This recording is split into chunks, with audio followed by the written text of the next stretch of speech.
on the Master Your Money with Eric Anderson, the financial turtle. We need like that deep voice. You gotta have that deep voice to do that. That Yeah, I'll work on financial turtle. that. I'll work Like on you're doing a movie headline, where you're doing the that. movie, like, yeah, the financial turtle. Eric Yeah. Anderson, CFO, right? I'll work on that. Let's do here. Dun dun dun. And then you get the what is it? The horns out and all that kind of stuff. That would be nice. That would be nice. Good evening, everyone. Those of you tuning in, can you hear us? Let us know that you're there. In the social media world, because sometimes technical stuff, it does some different things sometimes. And yeah. Oh, can I pin this? Oh, I can. I didn't know that. Awesome. So, how's it been going besides what we were just talking about a second ago? Man, it's going well. It is going well. Other than that, maintaining, trying to keep that peace at the end of the day. Um, so um, kids back in school, so that's another thing. Yeah, I So saw that. My grandkids don't go back till next week. yeah, I know some went last week, and Yeah. then some went this week, and then some are coming in next week. But I think it's not till like 2 weeks until like everyone else Yeah. goes or back or something like Yeah, I that. saw I saw somebody posted. I think their kid went today. Yeah, my grandkids don't go till Wednesday. So Must be nice. Must be nice going back to school. What's I don't see them every day, so it really doesn't affect me. Matter of fact, we're seeing them this weekend. We just seen them on the weekend, so You just spoil them and go on about their day. let them go on back home. But yeah, so like you said, it's starting to get a little busy now. The thing where we just talked about a second ago about the extensions and stuff, all the business returns and stuff like that. If you are somebody who your 1120S, 1120, or 1065, if you're not aware, if you did file an extension, those are due by September 15th. So clients are setting up appointments and stuff like that. If you are somebody who um, is dealing with another tax person, make sure you get on their calendar. A lot of people wait till the last minute, and then you're going to be running around trying to find somebody because your accountant doesn't have room to fit you in. Because if they've done a lot of extensions and stuff like that, they've been getting information from their clients and stuff like that to be able to file these returns on time. So if that is you, you really need to get in contact with your tax person and start sending them information, or find somebody who can help you with your 1120S or 1065 form again. So, so That's a that's good what we're problem doing to over have. here. Yeah, so that's what we're doing over I here. see that. We're, That we're sounds getting, like a lot of complicated stuff right there, sir. we are setting up appointments and getting books and stuff together for that. So you doing bookkeeping? I still do a little bit of bookkeeping. Um, You I do prefer have bookkeeping? right now, because outside of tax season, it does get a little quiet. So it kind of gives me something else to do during taxi, outside of tax season, along with, doing the consulting and budgeting consultations and things like that. So it gives me a little more time, at night, first thing in the morning, stuff like that, when it's not as busy. I mean, as far as meeting clients earlier, meeting clients late. So it's just another form of income, as they say, right? I don't do a whole lot of bookkeeping, but I do have bookkeeping clients. So I will say that. So what you want to talk about today, sir?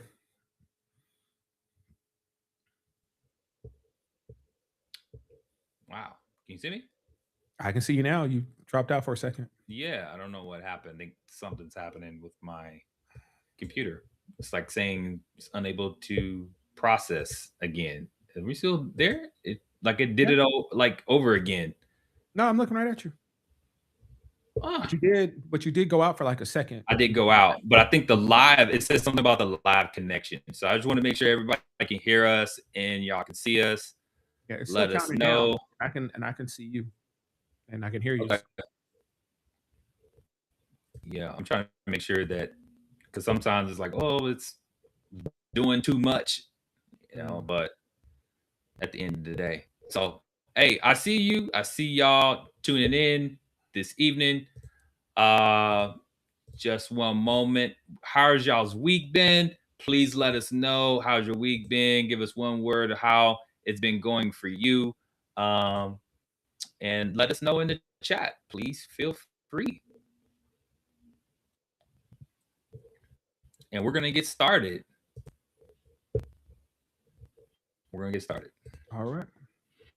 Awesome, awesome. Make sure my everything is right. Should be everything is right. Hey, welcome and good evening, everyone. To Master Your Money with Eric Anderson, the Financial Turtle. Today's episode for tonight is when is enough, you guys?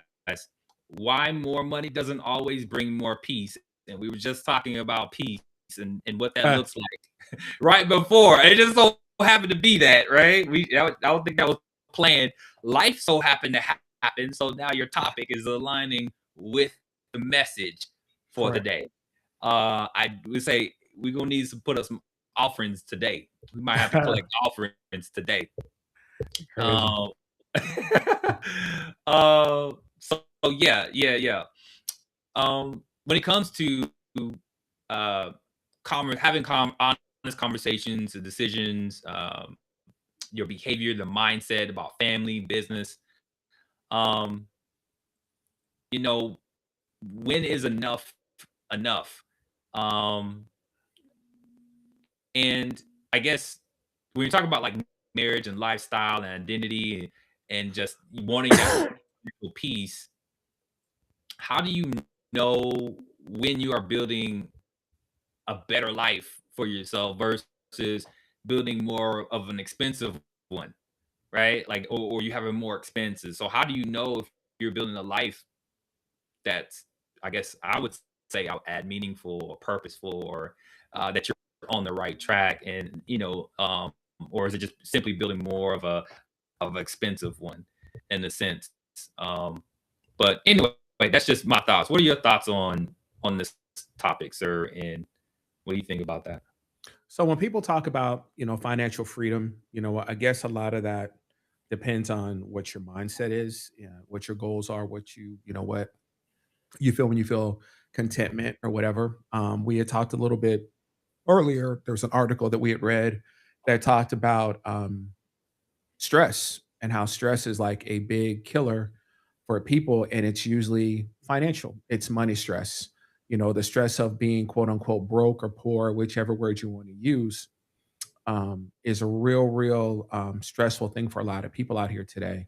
And so when I think of financial freedom, when I think of being less stressful and stuff like that, we've all in our lifetime have been in a position where we were struggling to pay our bills. We didn't have money in a savings account. We didn't know how our rent was going to get paid. We didn't know, how we're going to keep the lights on and things like that. I've been through that just like everybody else when I first started my business. But so for me, when I think about financial freedom or contentment or whatever, it's more of the breathing room to be able to kind of sit back and not be so worried every month if something happens. Can I pay my bills if there's an emergency or things like that? You know, just everybody knows we're still being entertained right now because as Isaac knows, we had another emergency this weekend on Friday night that ended up costing me money. And so, fortunately, to be in a position with emergency funds, savings accounts, things like that, it wasn't something where, hey, if I pay this, the rent is due, in a couple of days, I can't pay the rent or I can't pay the utilities and things like that. So it's just for me and my mindset, it's like when it happened, I wasn't stressed out about having to pay it. You get what I mean when I'm saying that? Yeah, It yeah, wasn't like, man, this emergency happened, and so now I gotta move some stuff around because, I'm living check to check, I don't have a savings account and things like that. Even when I took the car in, remember when I went in there and they said something extra was wrong with it?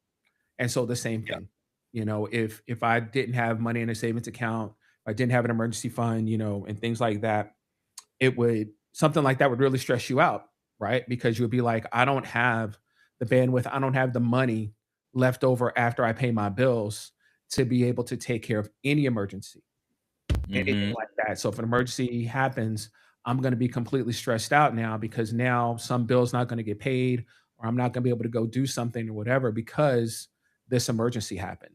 Yeah. So I stress it all the time about, making sure that, you're putting money in an emergency fund, you're putting money in a savings account and things like that for things just like that. When some people talk about financial freedom, something as simple like that, you're not stressed out when an emergency happens, correct? And Yeah. so many people are not in that position because they're living paycheck to paycheck. They don't have a savings account, they don't have an emergency fund and things like that. Some of it is self-inflicted, we might not want to admit that. There are things that that you probably do. You make choices to go do certain type of things instead of, making it a priority to build your emergency fund and build your savings account. There are people, who do have, you know, a lot of bills and stuff like that. So it is hard for them to save a whole lot of money. But again, like I said, if you took the time to look at your budget and go over your numbers and things like that, a lot of people are living paycheck to paycheck by choice. And because you're living paycheck to paycheck by choice, when we talk about when is enough, enough. So in your mind, you're like, well, if I just make more money, I'm going to get out of that situation. But like I just said in the video the other day, if you don't change your mindset, if you don't change how you spend money and how you think about money, what's your mindset when money comes into the house, it doesn't matter how much money you make.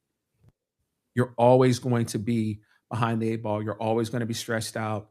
Money's always going to be a problem for you because that's how you think of money. The moment you get money, you believe you're just supposed to spend it. You're supposed to live it up. You're supposed to do the lifestyle creep. You're supposed to do all these type of things instead of sitting back and saying an emergency might happen. An emergency might happen. I need to build an emergency fund. I need to build a savings account. Even the next step, I need to build money for retirement. I want to retire one day.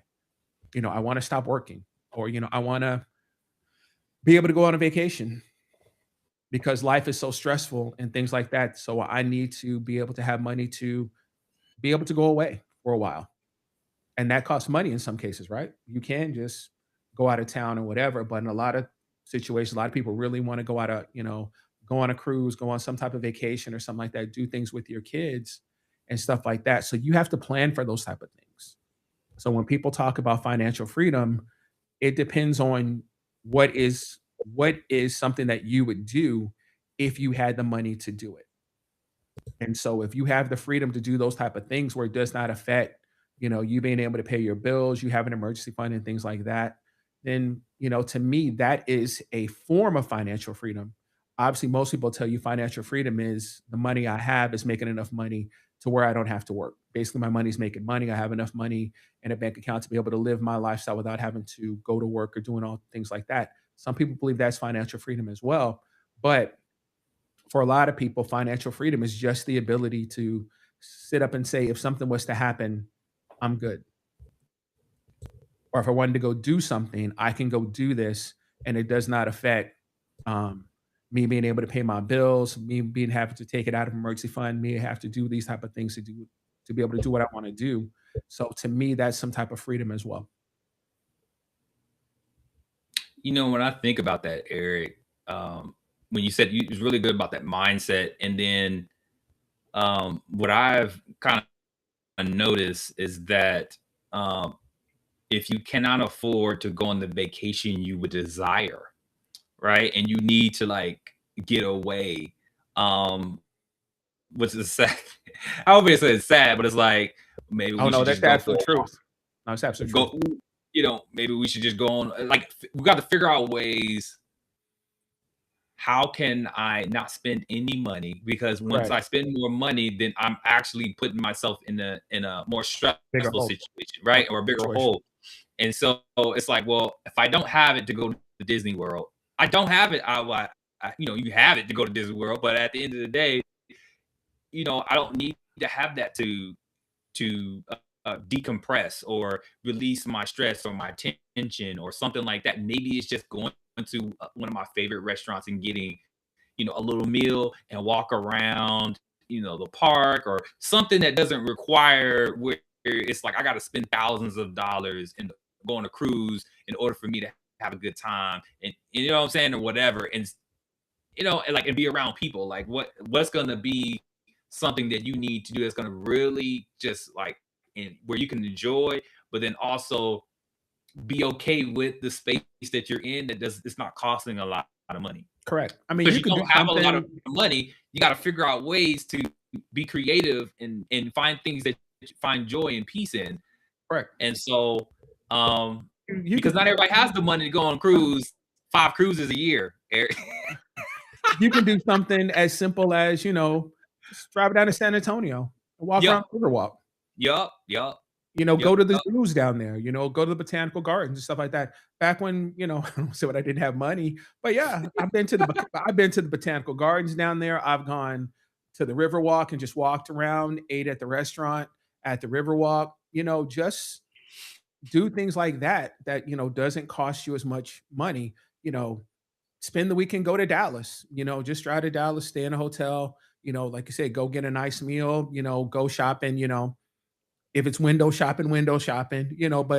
just just just the thought of going just you can I've even seen people who actually go to a hotel here in Austin Yeah, just to leave your home and just be away from your home to just go and just do something that makes you, relax and feel a difference. Like everybody knows if I'm staying in a hotel, it's a whole different mindset compared to, me just being at home, so something as simple as that, that doesn't cost you as much money, that's not gonna, like you said, break you or whatever to go do the most expensive things that people make you think that they're out here doing, something as simple as that, as you're growing, as you're building your savings account, paying off your debt and things like that, you can do those type of things as yeah, well. It's all about again, it all goes back to when we say financial freedom, when we say financial those type of mindsets and things like that.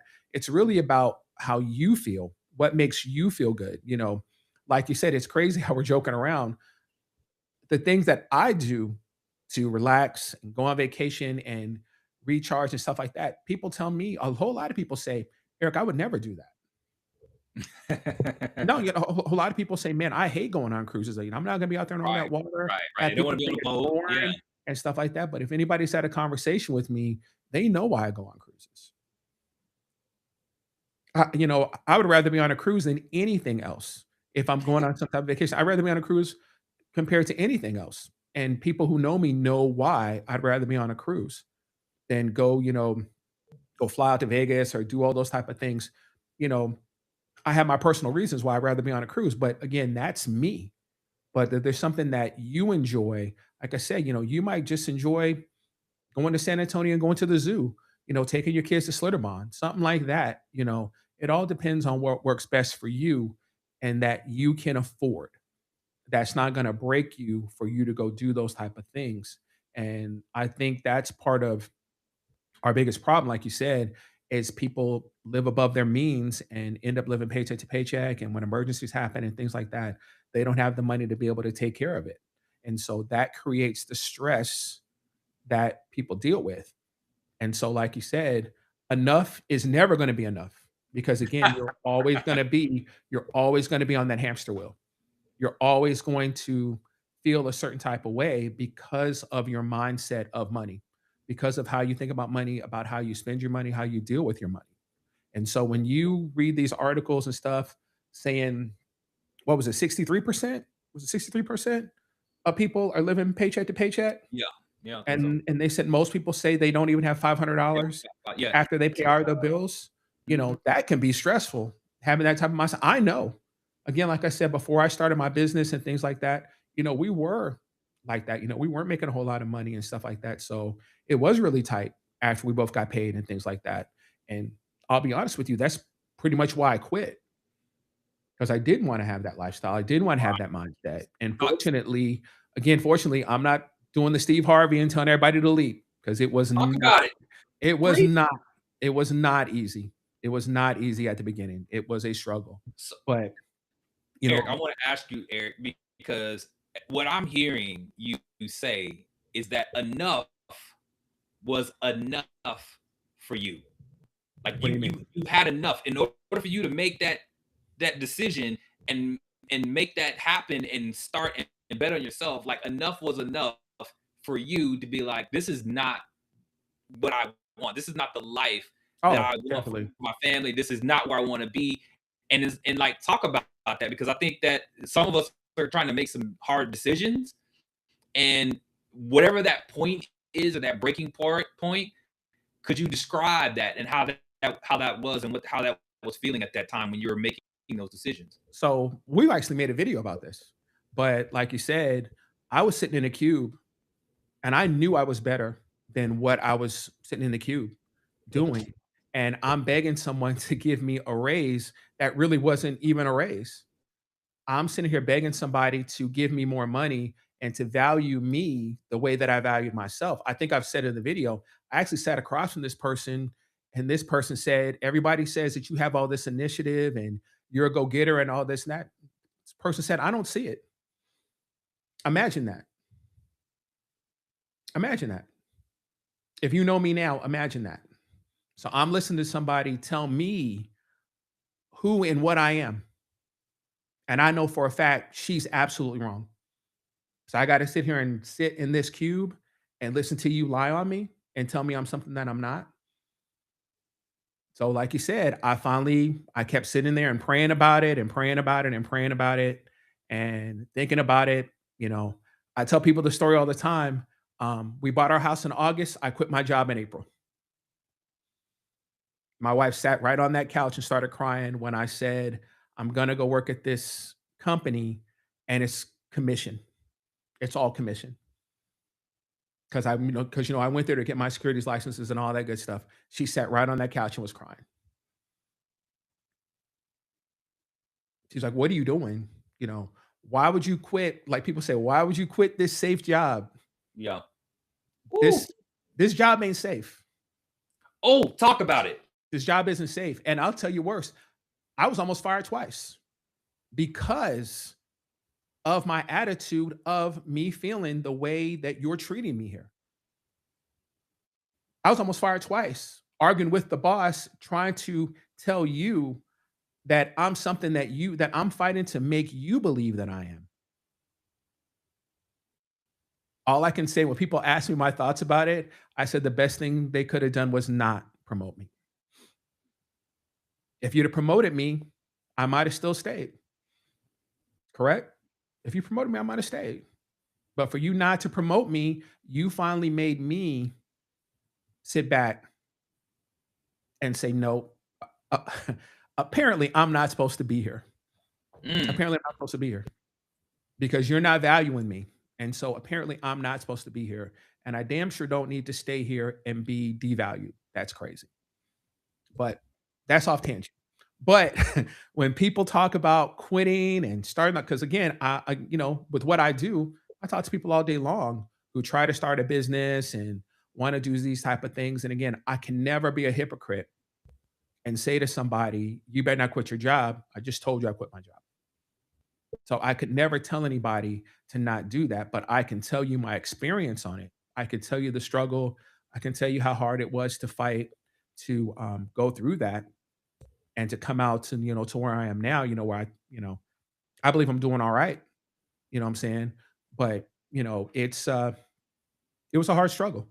But like you said, it's where when is enough when you finally say, I'm going to change what I got going on. And so for me, it was leaving that job to start my business. In this situation, what we're talking about today, it's when is enough. When am I going to get tired of living paycheck to paycheck?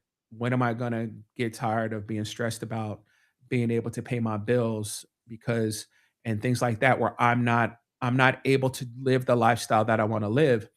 And again, the part that a lot of people don't understand, we can have some crazy dreams of what we want our lifestyle to be and what you're doing is not going to get you there. So you need to make changes. I'm not telling you not to follow your dream or that your dream is too big or whatever, but you need to understand where you are, where you're positioned at right now. Are you going to be able to do those type of things in that position?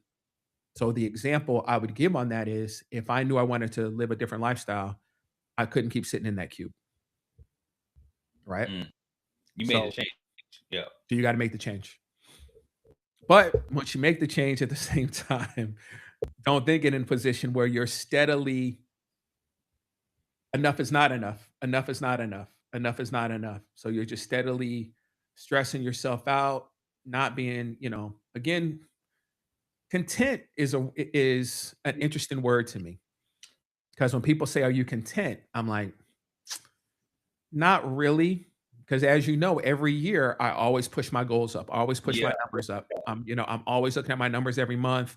I'm comparing the numbers between, the 2 months. I'm like, what do I need to do to make more money this month than I made last month, or last year that time and stuff like that. I'm always in my head, I'm always like, I gotta stay ahead of what I made last year. That's always my goal is to continue to grow and grow the business. So for someone to say I'm content or complacent with what it is, it's like, no. But at the same time, I do think content is a good word because depending on how you look at it, I'm content in the fact that I'm not stressed out. I'm not going crazy if things go not the way that I want them to, or we've talked about my huge number that I want to make for the year, and I'm probably not going to make it because again, it's a wild number, and it should be. It should be, but I'm not stressed out about it like that. I'm content in knowing, like I just said, I'm content in knowing that I've made more money this year than I've made at the same exact time last year, which means I'm moving towards my goal. So I'm not stressed out about it. I'm not freaking out or anything like that. I'm just continuing to move forward. But again, when you are somebody who is steadily, the moment I get a raise, I got to go buy that car. The moment I Yeah. get a raise, I got to Yeah. go buy a bigger house. The moment I get a raise, now I got to start doing like wealthy people do and go on all these vacations and do all these type of things. I'm always going to be stressed out. I'm never going to be content, right? I'm never going to be content. It's Yeah. never gonna be enough for me. I'm always going to be stressing out, even though if I took the time to sit back and thought about where I'm at, I'm like, I'm way ahead of where I was, but I can't even enjoy that because I have the mindset of it's never enough. Yeah. That's what it's like. I was gonna ask you, like, can someone have enough financially, but still feel like they have enough? They don't like have a enough fine emotionally, right? Correct. But still not feel like he can have enough. And I'll just put myself out like that. I'm always saying I ain't got enough, right? I'll be like you say content, but I'm like, I ain't got no money. You know what I'm saying? I'll be in my mindset, like I go down, I'm like, hey, if I gotta pick food up off the floor, I'm still eating this. I ain't wasting this, right? And most people be like, oh, we gotta pick it. No, I'm washing this off, right? So my And I'm laughing because I'm being a hypocrite right now, because my wife always says, "So how's it going?" and stuff like that. I always say to my wife, "We're broke. We're broke." yeah, It's like I wake up every morning of the mindset of I'm broke because you got to keep hustling. Like one of my mentors told me, you got to be mature enough to be self-employed. Because if you don't have that mindset of getting up every morning and saying, I gotta treat today like I have no clients, like I, yeah, I don't know where my next check's coming from and stuff like that. yeah, You start getting complacent and content, you're gonna you're gonna level off. yeah, Again, like I said, I look at my numbers every month and I'm always saying, how do I make more money this month? How do I make more than I made last year at this time? That's always on my mind. I'm always thinking about that. And you kind of have that mindset, not yeah. in a greedy way, like we talk Right, all the time. right. I'm never going to do anything illegal. I'm not going to cheat clients and charge people way more for their returns or for their meetings and do crazy stuff, in order to get ahead. I'm gonna be legit, I'm gonna have morals and character and all that good stuff.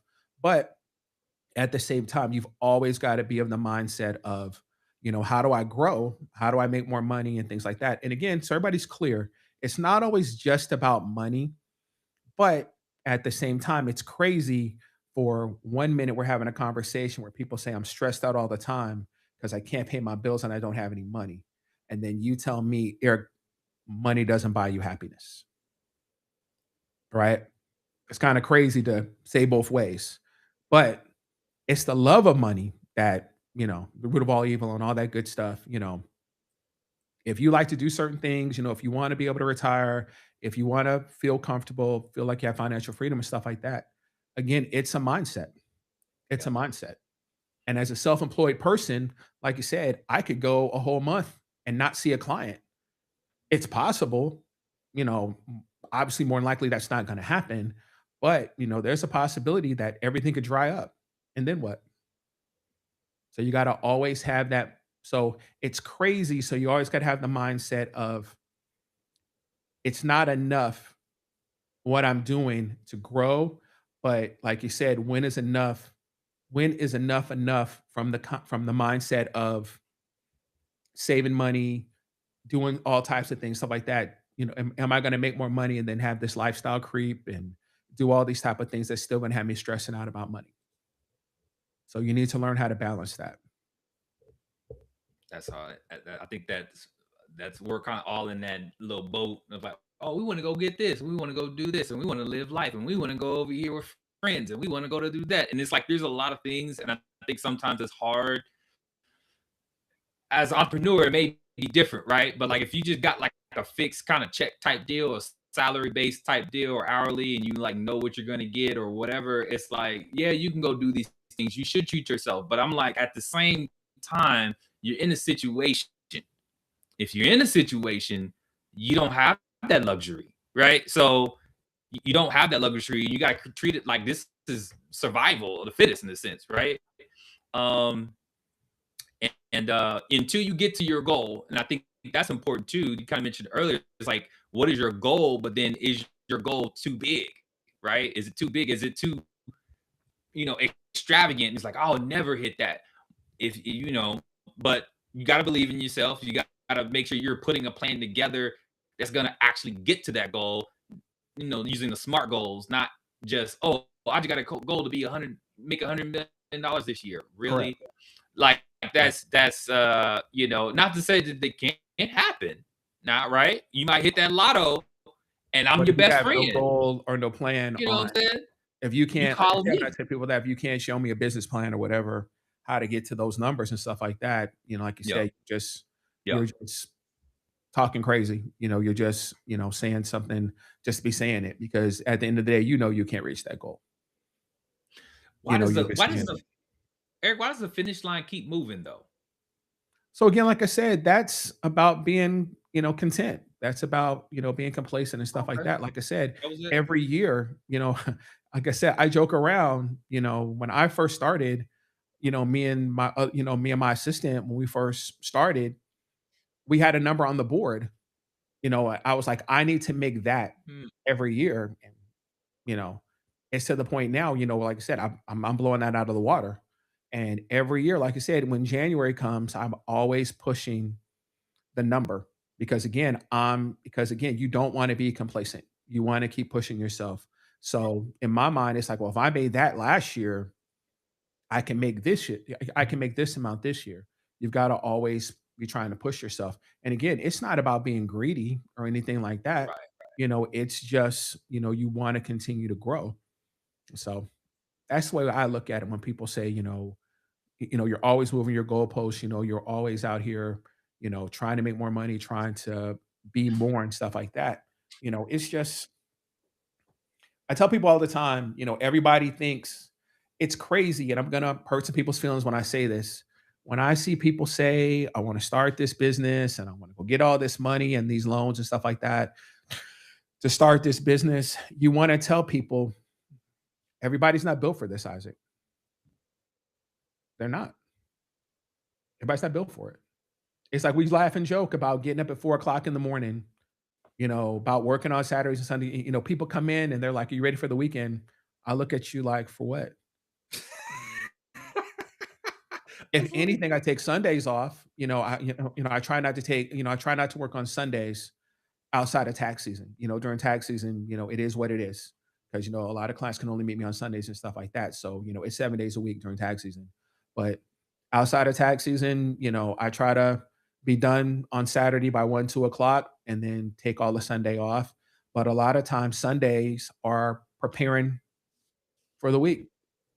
Sundays, this afternoon, Sunday nights are preparing for the week. It's not about, you know, I can just leave my work, you know, at the office and show up on Monday. Or if I go on vacation, somebody's going to do my job for me while I'm on vacation and stuff like that. When you have a business, it doesn't work like that. It just doesn't. You know what's interesting, Eric? That you said it earlier. Like, talk about being content, but then we talk about like ambition. Like you get how to have like that go get it and have that mindset. And so, I guess in a sense, like that distinction. I guess there's a distinction between like, I guess I'm grateful for what I have, right? But I also believe that I'm capable of building more, right? So I guess unhealthy, I guess, ambition is I cannot feel valuable unless, Correct. right? Unless I'm quote feel successful or until, and I'm gonna add this on there, until uh others see me as successful, Correct. right? I don't know. I don't know. But I would say that I said, what question would a person ask when creating their own definition of like that success in a healthy way?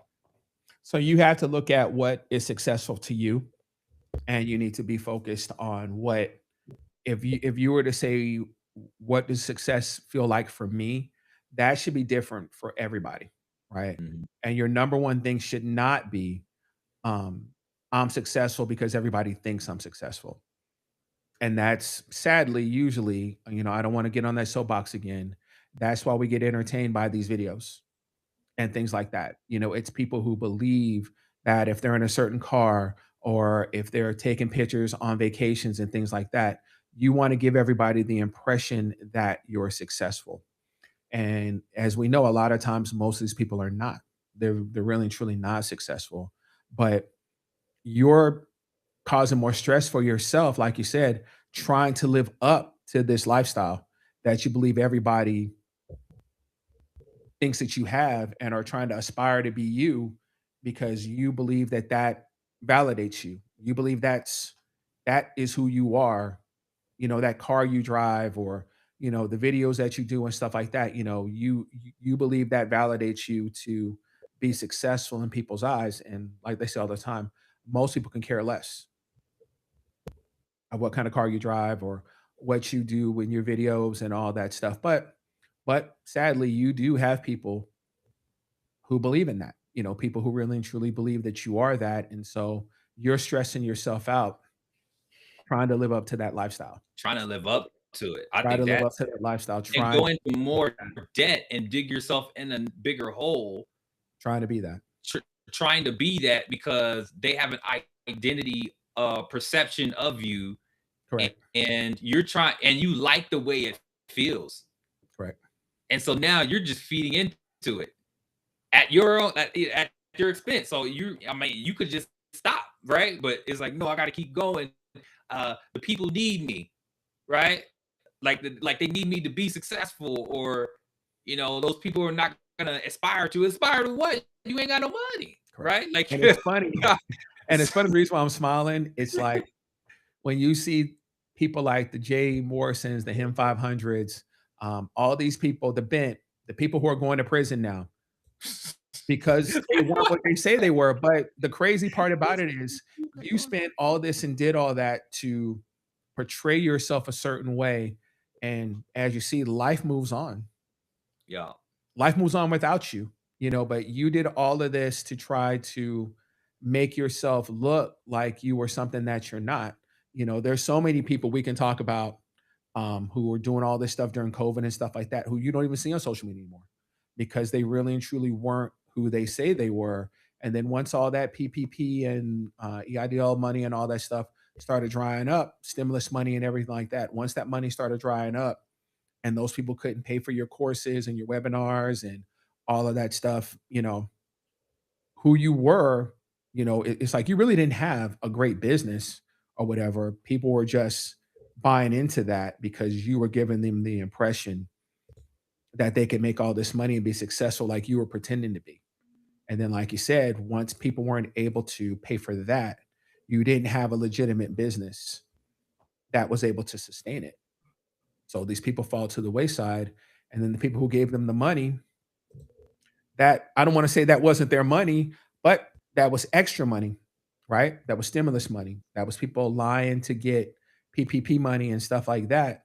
And now, once all that money dried up, you're back to the very same situation that you were at the beginning, and you were spending all this time trying to follow these people, sadly. That's So a sad. That's a sad deal. We got to be careful who you following. I think that's that's another message in correct, itself. Uh, definitely. definitely another message in itself.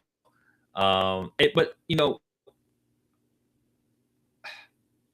I guess that's what deal with something. But I know we're coming up.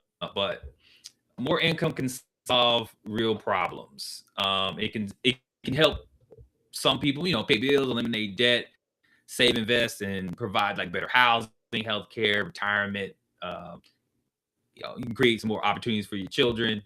Um, I guess we should not just romanticize the financial struggle. Um, but Eric, like you've been working with like individuals, families, and business owners whose income increase, but did their peace increase or get better, but their peace did not? Like, have you ever worked when like you're like, oh, I got this, I got that, but then it seems like I know in my professions and all the things I do, it's just like, oh, you got all this, and then all of a sudden you got too familiar. I know there's a message on that by Bishop, by the way, long years ago. It's like getting too familiar with yourself, like you smelling yourself in a sense. That's what I'm thinking of, Right. and it's like everything was going like things are just going not where you want. Like the kids acting up, the wife, whatever, the spouse, whatever, the job is acting up. All of a sudden, you got this supervisor. Like there's a lot of things that's happening that's now kind of like your peace. You're here, but your peace is not there. And what peace that you did have. So I didn't know if you had any business owners or families, anybody kind of experienced that in your, if you want to share, but if not, that's okay. Oh no, like you said, I mean, that'd be like somebody who's a great example of that would be like you said, if I'm a business owner, everything falls on me. So again, even though I might be making more money as a business owner as compared to somebody who works for somebody, there's a lot less stress working at a job, right? Just working Yeah, this 9 to 5. If my only stress, if anything, is worrying about getting laid off or fired.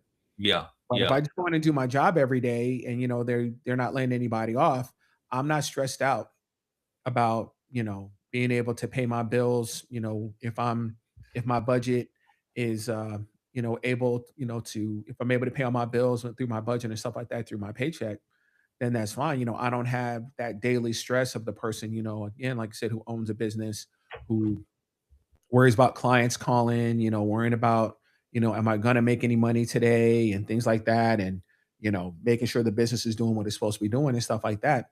And that even grows. It's a great example of that would be I have a food truck, and then I say, okay, I've outgrown the food truck, and now I'm gonna move to a brick and mortar. So one would say, oh yeah, that's more money, but more money, more problems, right? yeah. Having that brick and mortar is going to be a whole lot different than a food truck. One thing right off top, the first thing I would say to myself is now, if I'm in a brick and mortar as opposed to a food truck, I probably got to hire some people, right? Yeah. So now I got to deal with people who don't have the same mindset as me. Oh, I didn't want to Which stop you. business Quick. owners? You What said start happens? What happens when your partner has a completely different definition of like to success and the goals and peace and all that kind of stuff? Now I deal with that a lot. I have a lot of no, not personally, but I deal with that a lot where people come in and, they're in a partnership or whatever, and one partner has a certain type of mindset or whatever, and the other partner their goals, aspirations, thoughts on the business, how they want to grow the business, what their thoughts are, and stuff like that. They're completely different, right? And And in a way, you're kind of sitting there looking at them like, how are y'all even partners? yeah, yeah, yeah, How are we even yeah. partners? We was all sitting around talking and stuff like that. This is my friend. Me and my friend wanted to go into business together and stuff like that. And you're like, man, that wasn't good. That wasn't a good thought process to do that because now you're here in the situation. And so, like you said, that can definitely be a problem if you're in a certain type of partnership and everybody isn't on the same page, isn't on the same type of mindset and stuff like that. So that partnership can definitely go left if that's the way, that you guys deal with stuff and things like that. So yeah. Same, so that's a hard type of deal. But again, like you said, as you're steadily growing your business, you think you're going to have more problems. You're going to have more stress as the business is growing and things like that. Again, like to me, that's, when people talk about me growing my business, you asked me about the bookkeeping part. Yeah, I've worked with different bookkeepers. I've even partnered with some bookkeepers. I'm partnered with a bookkeeper right now. So to kind of take a little bit of it off of me, but at the same time, when I've tried to hire bookkeepers and things like that, a lot of times those type of things don't work out. When people say, do you want to hire people to learn how to do taxes to grow your business and things like that? For me personally, it's a stress that I don't want. That's just me personally. But there are people who, teach people how to do taxes, have people in their office and stuff like that. My biggest thing, especially when I was at the last thing that I was at, you learn as a business owner, a lot of times employees do not have the same mindset you do. So if I'm the business owner, it kind of reminds me all the time as, I don't want to do it, but it kind of reminds me of the LeBron James, Michael Jordan argument. Yeah. Everybody hates Mike and says he's an ass and stuff. But when people, his teammates, talk about him, what do they say? And if you watch The Last Dance, he even said it. I have an expectation of myself, and I have that expectation of you. And that's their downfall. That's come he can't be a coach. That's come Magic Johnson can't be a coach. That's come Larry Bird eventually stopped coaching. That's why Isaiah Thomas eventually stopped coaching. You think, oh, these guys were great, great players, so they can definitely be great coaches. No, not if you have a mindset of having an expectation of the people who are under you are supposed to have the same mindset, the same drive, the same will as you have.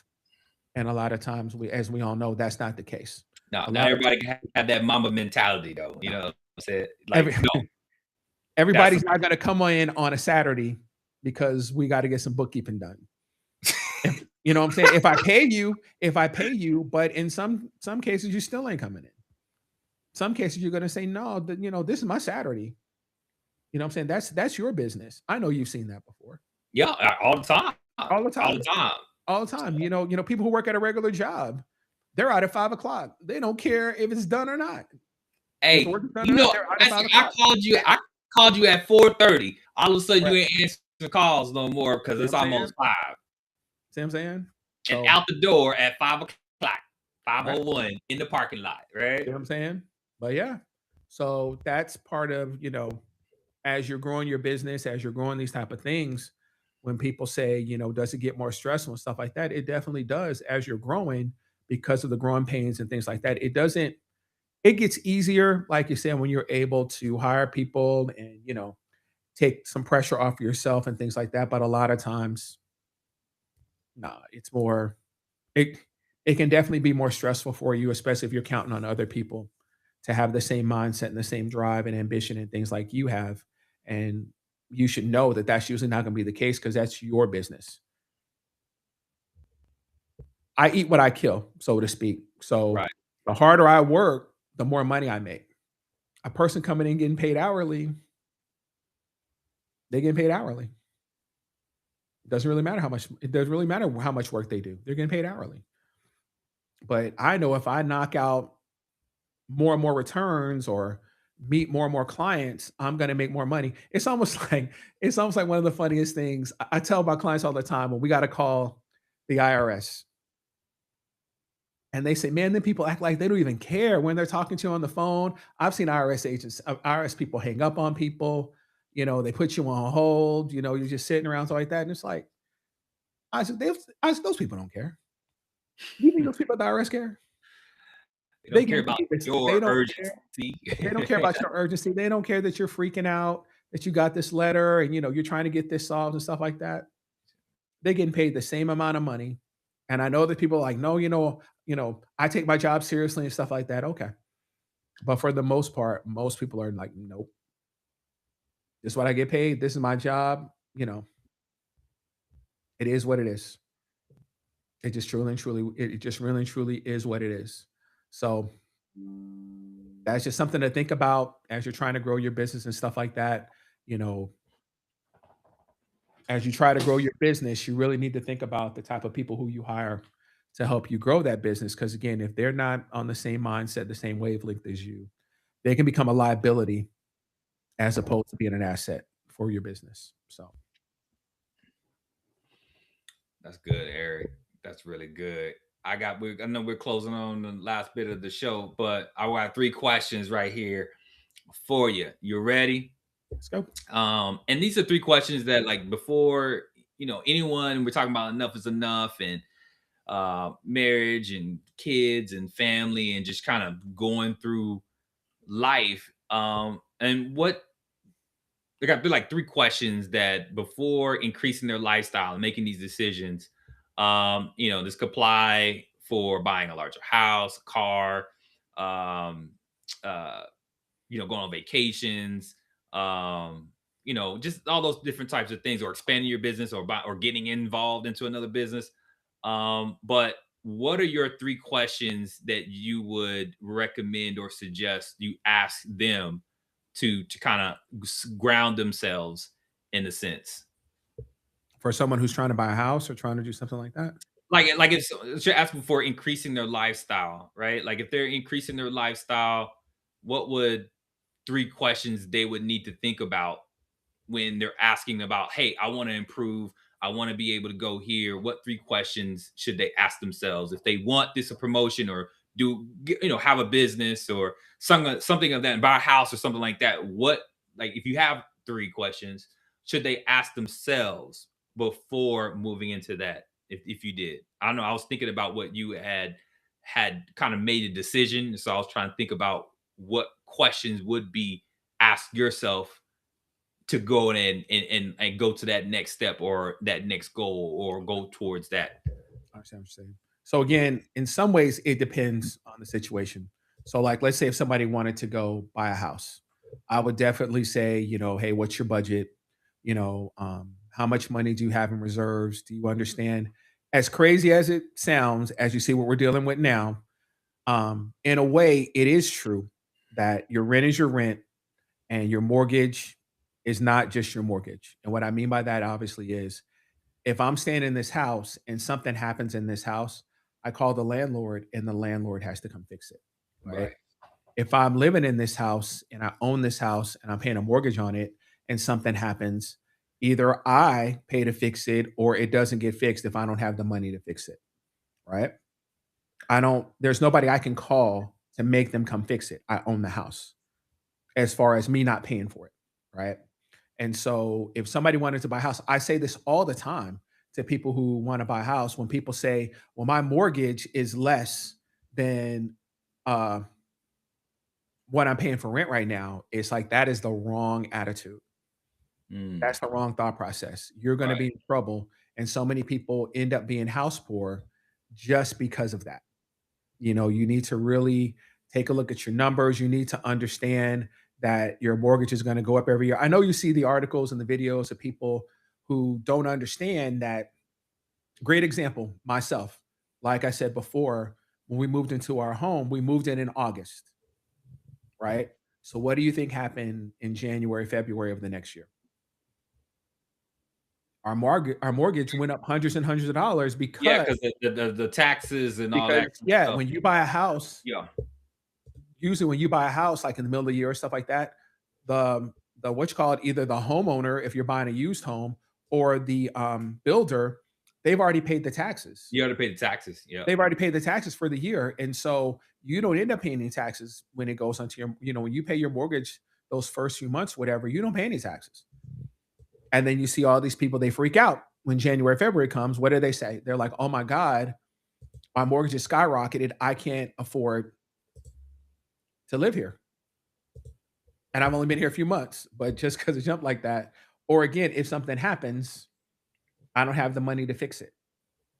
So now, like that girl in the video we're watching, she's riding around with no hot water. She's in this nice condo, but she has no hot water because she can't pay somebody to come fix her water. Hey, she was about that life. She was gonna ride it out. Well, I was like, this ain't what we need Yeah, to be so doing. Remet, again, you can believe me if you want to. Again, Remet was saying the very things I'm saying right now. The people who everybody thinks are brilliant and stuff like that, they say the same exact things I say. They say the same exact things I say that I sit down and talk to my clients about. So I would definitely sit down and talk about somebody buying a house. I would be like, hey, do you have an emergency fund? Do you have a savings account? Do you have money left over after you pay all your bills right now to be able to make up the difference on what you're going to be paying that you could be paying in your mortgage as opposed to what you're paying for rent right now? Because again, it's fun times right now, but usually I'm not having to fix something every time I turn around.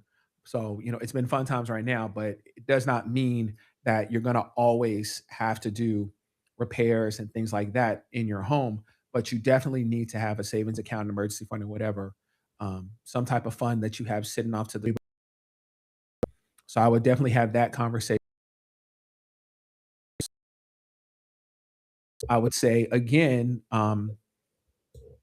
is this business going to sustain you? Because a lot of people definitely want to quit their job when they start a business, but it's like, um, another example of that. So where I was at, I was a manager, and so a lot of people would come in and they wanted to start doing it, and I always said, "Do you have a spouse?" And they're like, "What are you talking about?" I'm like, "Do you know if you're commission based, there's going to be months that you don't make any money." A lot of real estate agents will tell you that right now, right? There's going to be months at a time that you could really and truly not make any money. Does your spouse make enough money to be able to pay your bills while you're having to go through these months of not making money? Or I don't really advise it. Do you have a line of credit? Do you have, a business loan or whatever to kind of for you to kind of survive as you're going through all these commissions and stuff like that. Now, the reason why I say I don't always advise it, because a lot of people start businesses that what? Don't make any money. Don't make any money. Yeah. Don't make any money. And you could be doing a business that's never going to make any money. Dang, don't hurt my feelings. You know what I'm saying? It's Great. just what it is. Like you see all these people who are insurance agents right now. All these people are That's insurance agents right now. we We know changing the it turnover. from the financial turtle, Eric the financial Oh, turtle, to Eric the dream killer. see, here we go.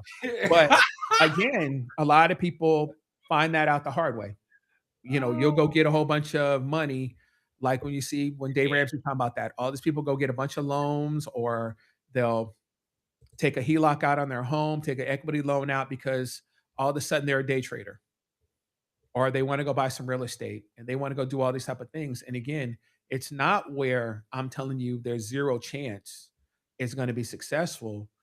The problem is, do you have proof of concept? Now, the part I did not tell you, when I quit my job, I was already doing bookkeeping and taxes, right? I already had clients. So I didn't just step out and say, hey, I got to go find my very first client. I already had clients. It was a situation where it was like, where you kind of sit back and say, me sitting here is impeding me growing my business, right? When you have that type of mindset, when you are already at that level, it's a whole different conversation than a person who says, I'm going to go start this business, but my business isn't making any money yet, right? Now, you can go start that business while you're working at your job, but more than likely, it doesn't make sense for you to quit your job until you start making money, right? Right, right. But a lot of people do that. They say, "Hey, I'm just going to quit my job and I'm going to go start this business." And you have these people telling you, I can help you get 50, 100, $150,000 to go start that business. That's great. That's going to sustain you for a little while. But if you don't have the cash flow from your business, that money's going to eventually wear out. It's going to dry up. Yeah. And people get upset. Like you said, it's not being a dream killer, it's being a realistic person. It's being a realist. Hmm. Like I said, you go to this person who says, hey, he doesn't know what he's talking about. I'm going to charge you 20% to get you this money. So now you've not only got this huge loan you got to pay back, a huge amount of that loan went to this person. Yeah. It's almost like the thing with the taxes as we come to that when all these people say, don't go to him, he's not writing off enough stuff. All these people getting these huge returns. And now you get to be my client because now I get to go to the IRS with you and try to beg these people to not put you in jail. Right? We have this conversation all the time, right? There's conversation all the time, right? These people charge you thousands and thousands of dollars to do your taxes and they do all this scam stuff. And then when it comes time to go to the IRS, they're not answering phone calls. They're not seeing anybody. Yeah. I look at the people who do that with the loan, getting you the loans and the credit and stuff like that. There is no reason why I should have to pay you 20% to get me a loan. You cannot justify that to Yeah. me. Yeah. You can't. If I've got to give you 20% to get me a loan, you're obviously doing something illegal. Yeah.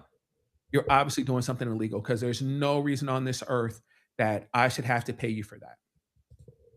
If you are legitimately doing applications and stuff like that, there's no earth that you should feel justified to charge somebody 20, 25% of the money that they're getting you. But sadly, you live and you learn. Yeah. Yeah. So I know, Eric. This is great stuff. I know we're at the point we can do the rapid fire. We can close out, sir. We we want can to do. rapid fire real quick if you want to. All right. Cool. Cool. Cool. All right. Give me your first honest response, sir. So, which creates more peace, a larger income or fewer obligations? It would be fewer obligations. Can a luxury become a burden?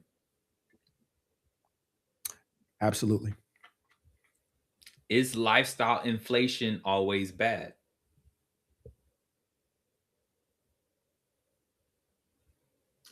Not as long as your saving and investing and stuff like that is growing as well. Okay.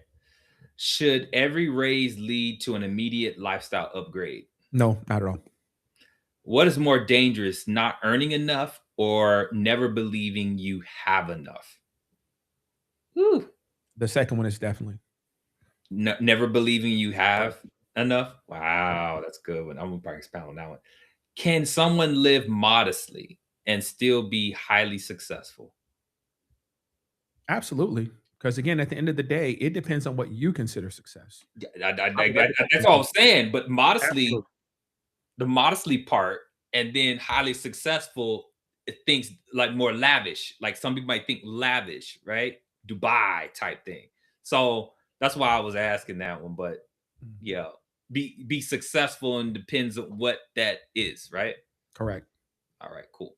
Is financial peace more about money or behavior? It's definitely behavior. What is the one expense people should evaluate more carefully before committing to it?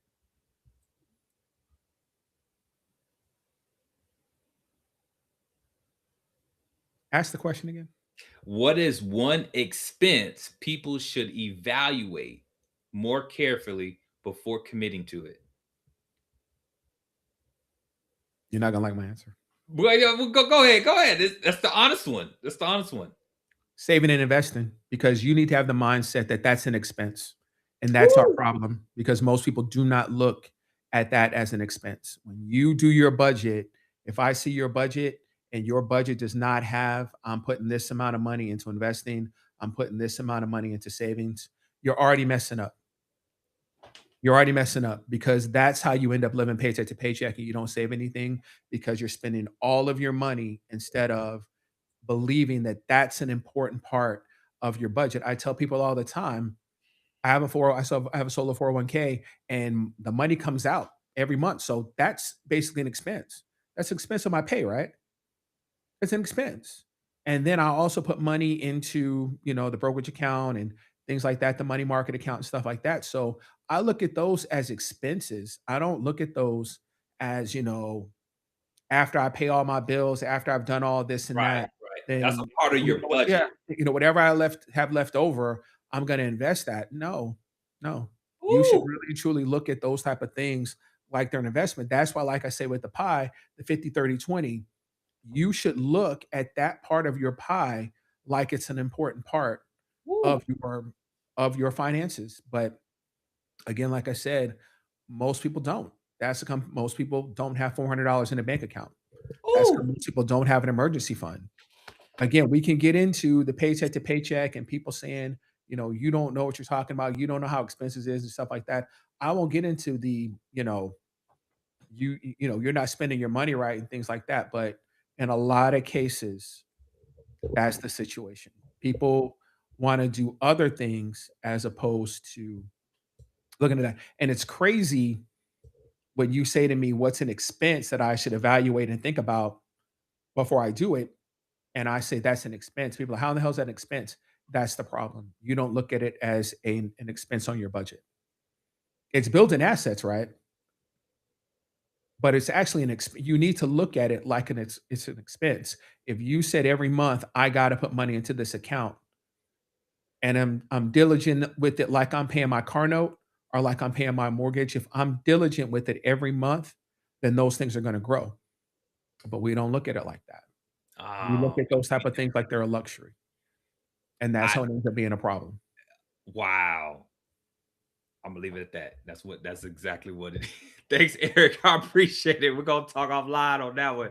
Okay, crazy. Uh thanks everyone for hopping on for Master Your Money with Eric Anderson, the financial turtle.